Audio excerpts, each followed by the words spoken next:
Diego, estamos también aquí y la presentamos, sumamos a la mesa, está con nosotros Analía Forti, que es psicóloga social, gracias por acompañarnos. Por favor, un placer. Escuchaba recién lo que comentaba nuestro compañero, desde el propio lugar donde están los familiares, desde la psicología y desde el punto de vista profesional.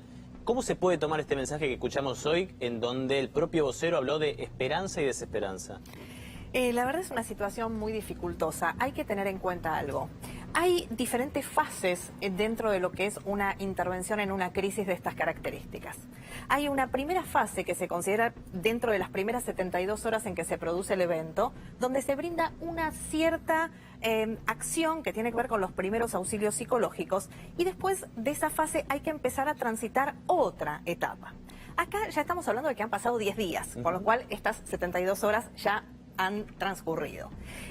Una de las primeras tareas que tiene que ver con la elaboración del duelo es justamente la aceptación de la realidad de la pérdida, ¿sí? De alguna manera facilitar la comprobación de que va a ser imposible el reencuentro con ese ser querido en este mundo, por lo menos en este plano. Alimentar esperanzas, acá hay una clave que tiene que ver con la inferencia de certezas que la fuerza pueda manejar, ¿sí?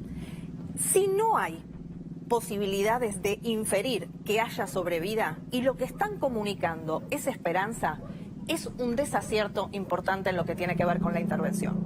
Ahora, si ellos creen que hay posibilidades de sobrevida porque hay elementos técnicos como para inferirlo, en todo caso será más adecuado sin alentarlo exacerbadamente. De todas maneras, por una cuestión que tiene que ver con la prudencia y con tener en cuenta las consecuencias de estrés postraumático que estas personas pueden tener, y previendo que las consecuencias del trauma no deriven en enfermedad posterior, como depresiones agudas, trastornos de ansiedad más complicados, debería estarse comunicando sin alentar esperanzas de las que no se tienen elementos para dar certezas. Esto es una cuestión que está en los protocolos internacionales de intervención en crisis, ¿sí? Sí.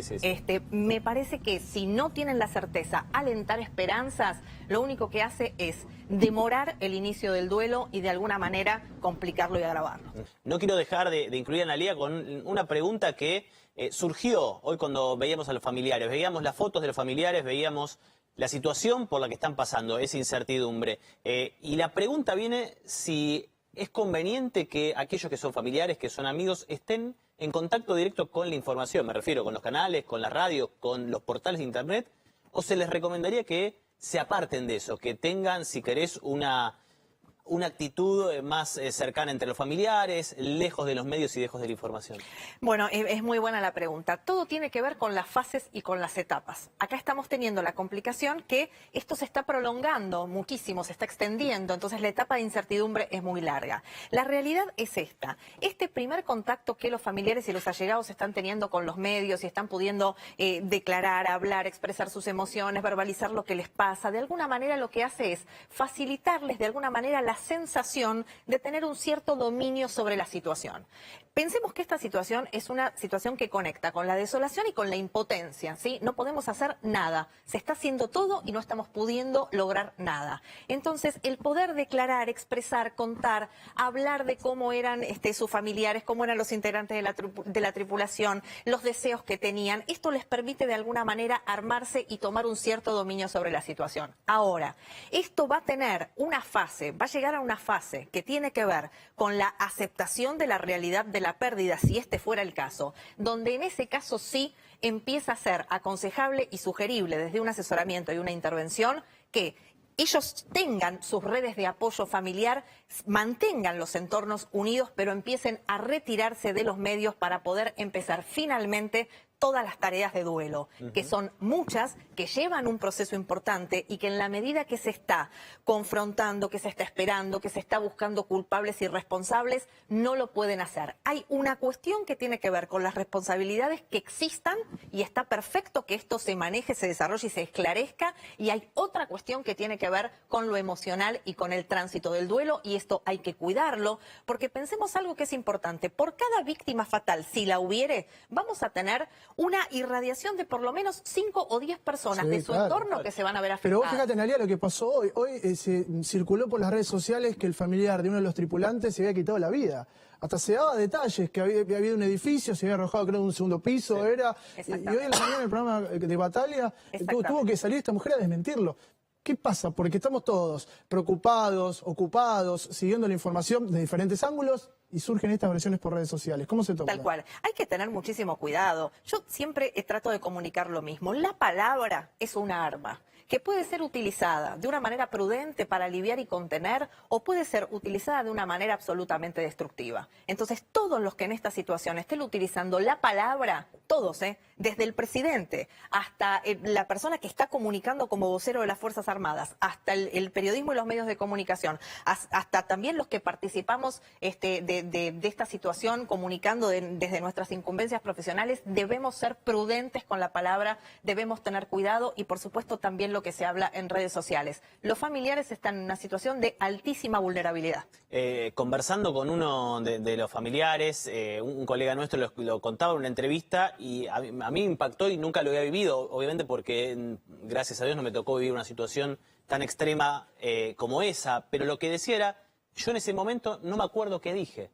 Vi después la grabación en donde, cargaba contra algunas personas y decía, yo no me acuerdo de haber dicho eso. Digo, es un estado de shock que ¿cuánto tiempo puede durar? Bueno, eso tiene que ver, eso fue en el momento inmediato que se les había comunicado esta noticia del evento consistente en una explosión. ¿Por qué? En las muertes repentinas y sobre todo en las muertes que son repentinas y con características de un hecho violento como sería este caso, aparece claramente una dificultad para poder elaborarla. El estado de incertidumbre y de desolación, lo primero que va generando es un estado de ira, de rabia, y aparece la necesidad de dos cuestiones. Primero, buscarle un significado a esa pérdida, y por otro lado, buscar un culpable y un responsable. Ese estado de ira, que es absolutamente explosivo absolutamente, hace que se digan cosas y que se imputen cuestiones de las cuales la persona, bajo un efecto emocional, un estado emocional desbordado, después no tiene registro, porque hay una sensación de ajenidad. Inclusive es posible que la persona se encuentre deambulando sin rumbo, que tenga imágenes intrusivas de lo que puede haber sucedido con la embarcación, aunque no haya estado presente. Digo, estos son todos efectos del trauma. Sentir como si hubiera estado ahí, sentir... Imágenes intrusivas, representarse cómo puede haber sucedido, qué puede haber sucedido con el cuerpo de su familiar o de su ser querido. Pero hay diferentes niveles de afecto también, porque acá hay padres, hijos, esposos, novios. Cada escalafón tiene un contacto totalmente diferente con los tripulantes. Exactamente, entonces hay que tener mucho cuidado.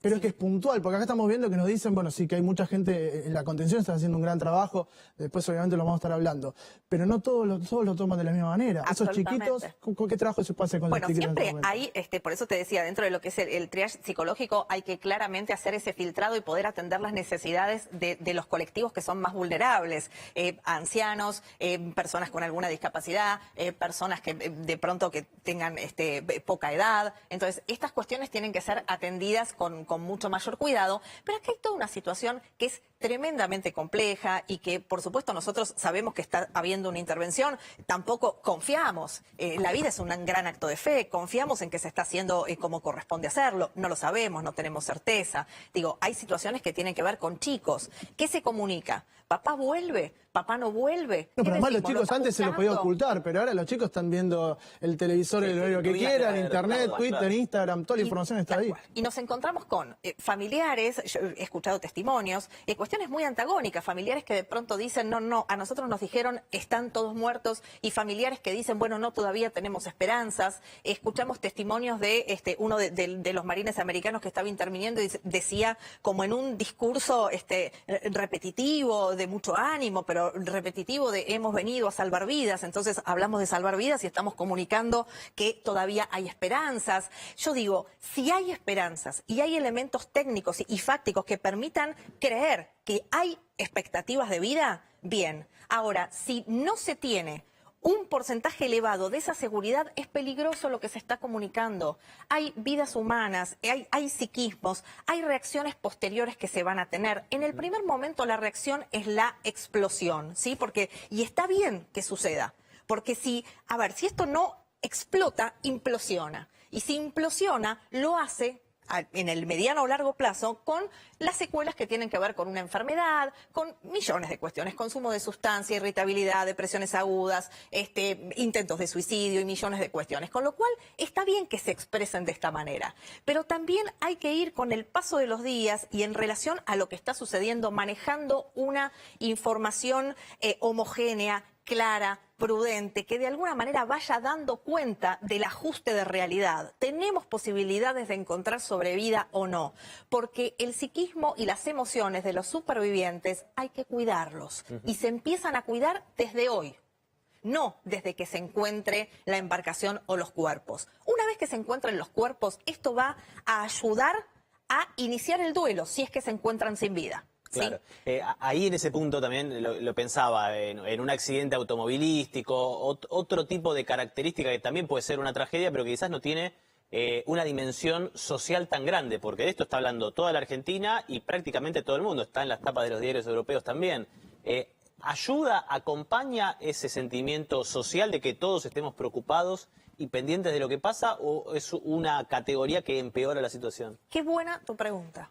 Acompaña, absolutamente que acompaña, pero tengamos cuidado con algo. En este momento es muy bueno porque está esta sensación de estar hermanados, ¿no? Esta sensación de estar todos juntos, esta sensación de que el mundo está participando. Después quedan estas cuestiones a las cuales se refería que quizás... Sí, pero esto, perdóname que te diga, sí. Esto que me acabas de mencionar vos es lo que a mí me da la pauta, que detrás de esto está Durán Barba manejando la batuta de la orquesta. Entretengamos al pueblo argentino lo más que se pueda con esta cuestión, hagamos programas que duren toda una tarde para que se debata si están contenidos o no psicológicamente los familiares de las víctimas, en lugar de estar debatiendo cuestiones que tienen que ver con la política interna, que ya conocemos cuáles son todas. Permíteme que te aporte algo. Si esto así fuere, y si la maniobra fuese de estas características, generar una sensación de hermandad, de apoyo, de gran conglomerado social que sostiene,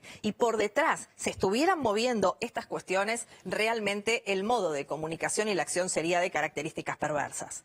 Ahora, importante algo para redondearte esta pregunta que me hacías. Lo que hay que tener en cuenta es qué va a suceder. Ustedes saben cómo funciona la noticia. ¿Qué va a suceder con todo este apoyo social cuando esto tenga una resolución? Porque si ahora estamos apoyando de esta manera y en el momento en que esto se resuelve y deja de ser noticia, cambiamos el foco hacia otro lado y dejamos a todos estos familiares desamparados y a la deriva, el impacto va a ser contrario. Porque es como estar sosteniendo a alguien y de pronto soltarle la mano.